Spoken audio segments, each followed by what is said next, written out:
Hello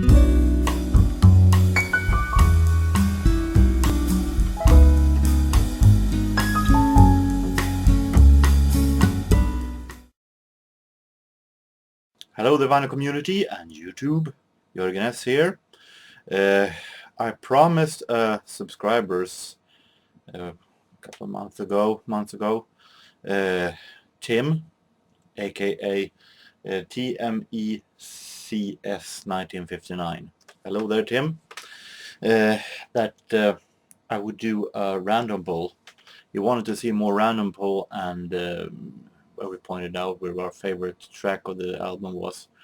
And I said in the comment sections there that I could actually do a random poll once. It would be actually fun to try it, and I have now.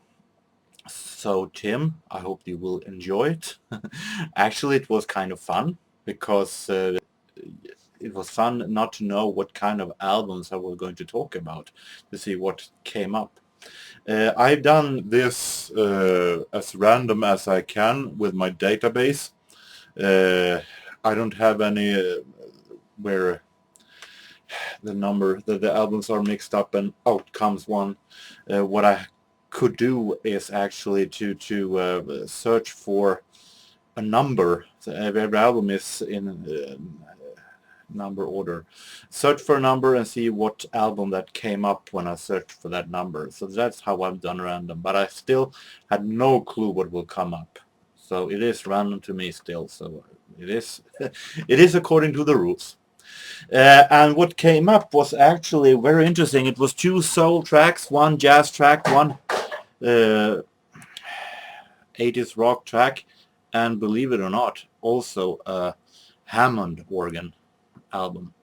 So let's start with giving reviews. The first album that actually came up was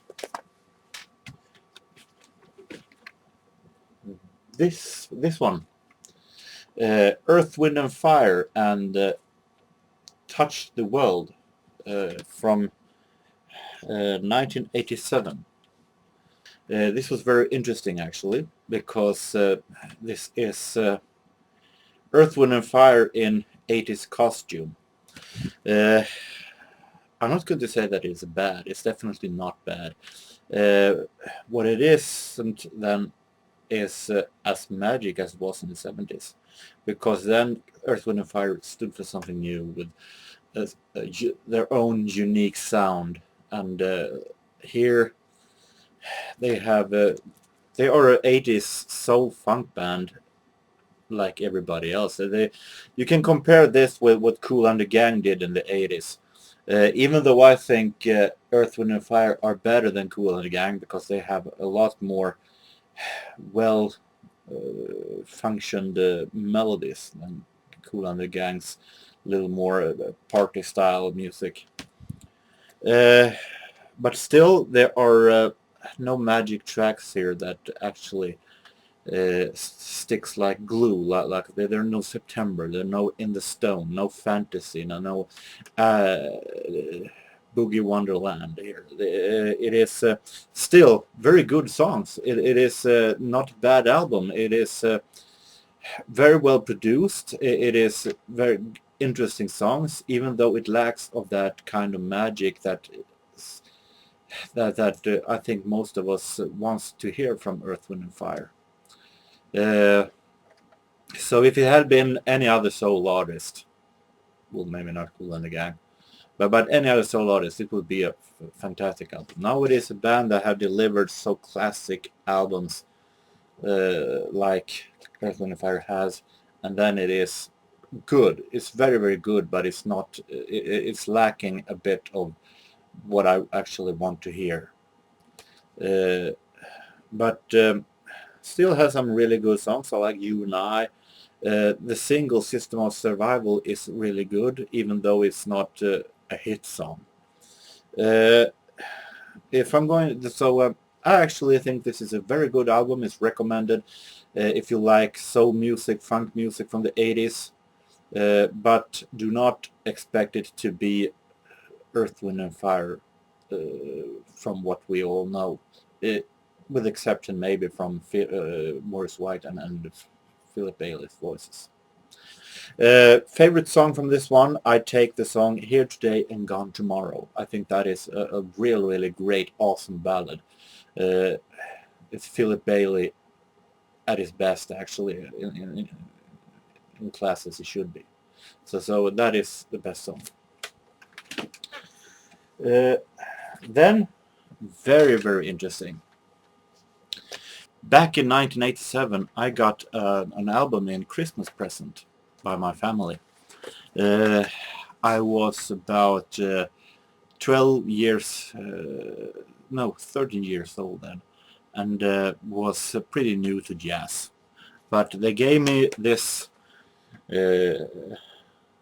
this album in Christmas present, and it is a compilation with different sets on each side, the double LP set. And on this one it is Charlie Parker on one side, we have Dizzy Gillespie big band on one side, we have Duke Ellington on one entire album. And I got so fascinated by this, so I went to this warehouse Åhléns, where it was actually bought, and bought another one, and that is the one that was actually random pick number 2. But still, this is I bought this one, and compared to my Christmas present, it is not near as good, actually.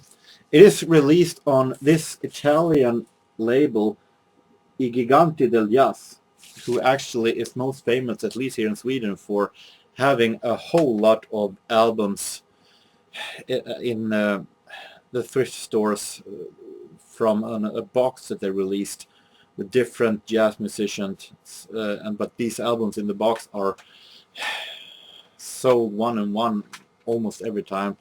I'm not saying that it is a bad label. They have more focused on newer jazz from 1950s, 60s, and even 70s. But when it comes to this album, it is not all that good, actually. Here we're having one side of this is two LP set this also. One side is with the Benny Carter's orchestra.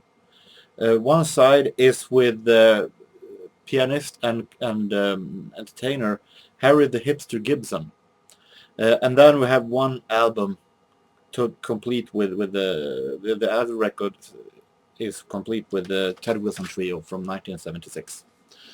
The Benny Carter Orchestra, I like Benny Carter.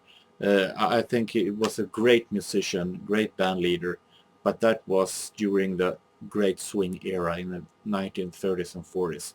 These recordings are from 1961, and it doesn't sound, this big band actually sounds very dated, but not all that interesting. I'm lacking a beat, I'm lacking some big band magic, I'm lacking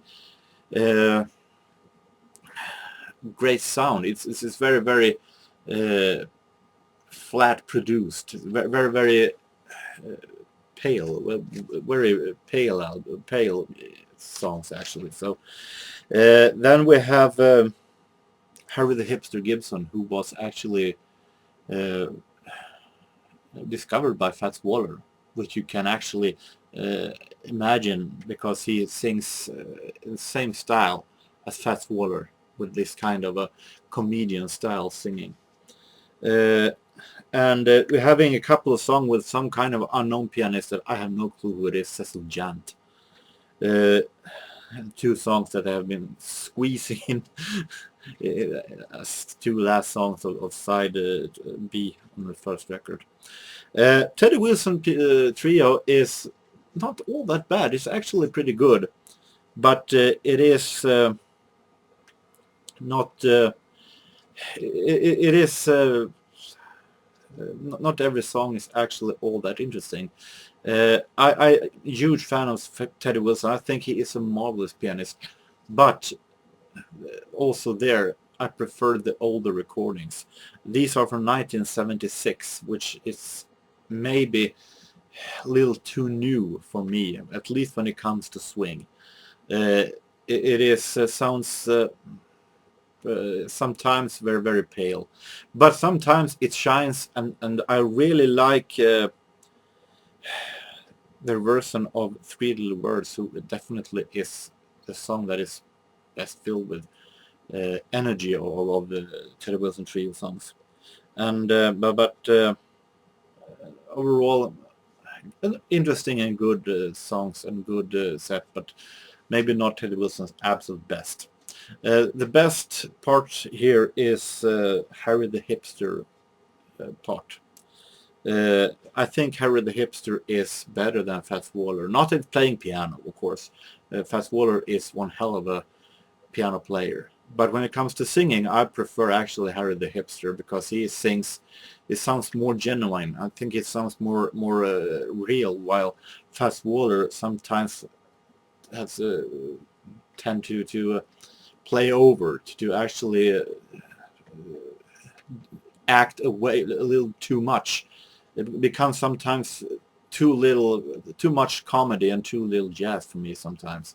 But Harry the Hipster is actually good. So my favorite song here is the song that I actually have heard when I was a kid. The only song I heard with Harry the Hipster before I got this album. A song called "Stop That Dancing Up There." And I think that song actually is pretty funny. It's very well made. And I'm going to give you a quick peek of this song. I don't think that I will get any copyright strikes while playing this one. So I'm going to give it a try, give a little taste of "Stop That Dancing Up There." Stop that dancing up there. Now I was going to the park in the middle of the night. The night was very dark, cause the sun was shining bright. I spied a rock and the rock began to fall. Stop that dancing up there. Some folks say that I'm insane and just stupid. So with that, choice number 3, or random pick number 3, I'm going to say, random pick number 3 was, to my surprise, a Hammond album. A Hammond album that I like very, very much, actually. And we're talking about a Hammond album in the style like easy listening style. Here is a really low budget thrift store album, but I like this one. Hammond Top Hit Cocktail. The one plays here is Chris Nilsson mit seiner Rhythmusgruppe. It is a German, actually, a German band, this. Chris Nilsson, American English name, but he's German, with his rhythm group. And as you can see here, they're playing mixes where they play 2 or 3 songs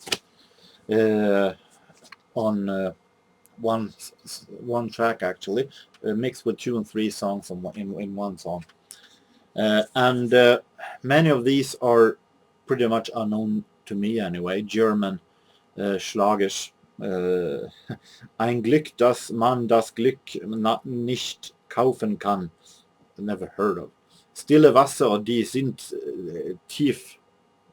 Have no idea what that is, but there's also some famous songs here, like Moonglow, and we're having Something Stupid, Nancy and Frank Sinatra song, Shadow of Your Smile, and Begin to Begin, and so on. I actually like this one. I think he has a very, very interesting, a very cozy, very relaxing Hammond organ sound, with the exception that sometimes it tends to sound a little bit too light, a little too light sound on the Hammond organ. But overall, it is very, very relaxing Hammond organ. He has a very great rhythm band that contains, doesn't say which one it is in the band, but the rhythm band actually is noticed. You hear the rhythm band, but they stays in the background, and the Hammond organ is Chris Nilsson is the main player here. Sometimes when you're having a band, either they tend to take over, or that they are a little much too much in the back that you can barely hear it. But here, a perfect mix where the rhythm is actually is in the back, but still not too much in the back. One song actually that isn't all that good. It is Mercy, the mix between the songs Mercy, Mercy, Mercy and Blues for Me. That actually sounds, he tries there to sound a little too much 60s easy listening pop, and it doesn't sound all that good. It sounds pretty cheesy. But overall, this is actually a very relaxing album if you like to lay back and hearing the sound of a real Hammond organ. That sounds very, very cozy. This is one of the best choices. Favorite song here is also a song that I have been listening to actually without knowing who actually played it until I got this album. That I've been listening to as a child many times, and I like this. It's one of the most relaxing Hammond organ mixes I know, between Moonglow, Something Stupid, and Engelbert Humperdinck's A Man Without Love. So that one is my favorite, but a really, really great album.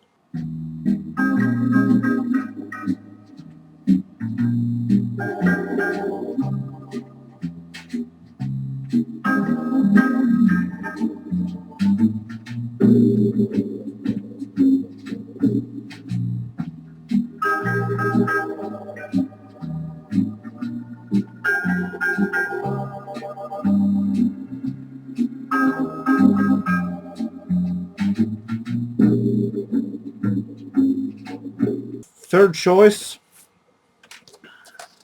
third random pick, sorry. Jermaine Stewart and Frantic Romantic from 1986. This is actually a really, really good 80s album. Always liked Jermaine Stewart because he always surrounds himself with the best of producers. He sings good. He great funky beat. Really like much of his works. And I think this one actually is one of the best albums from him.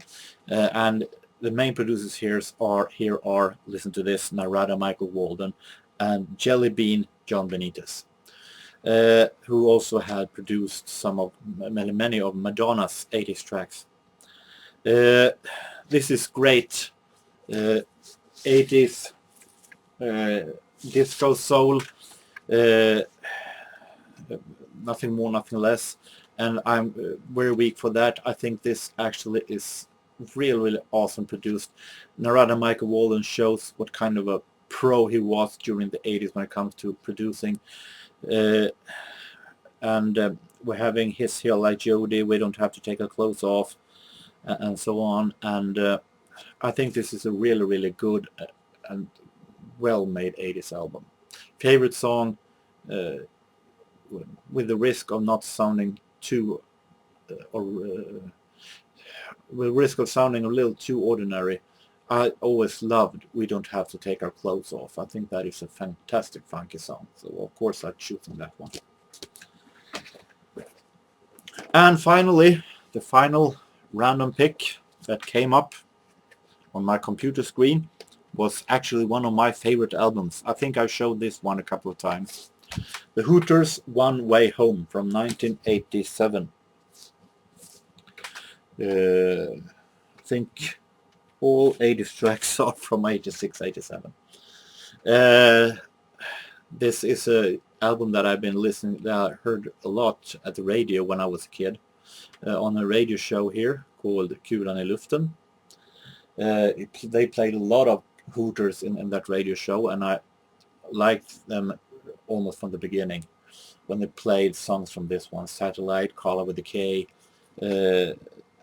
and so on, Washington Day. I actually think this is a really great and awesome album. An album to turn up to full volume and just enjoy. I really like the combination of violins, mandolin, accordion, and the rock guitars. I really think that this is fantastic album. Filled with really great combination of folk music and American rock music. One Way Home is highly recommended. I think this is maybe Hooters' best album of many great albums. Favorite song, of course, I always loved Satellite. I think this one is highly recommended. And take a look at the video of that song. You might call it a little bit of preview of what was later to come when Genesis did Jesus He Knows Me. So, Tim, I hope that you are satisfied. This was pretty funny. Maybe I do this some other time again. I love to see this. To be surprised with what album that comes up and that I'm going to talk about. So I will most likely do this later on. So until next time, I hope that you have a really nice time, and so long.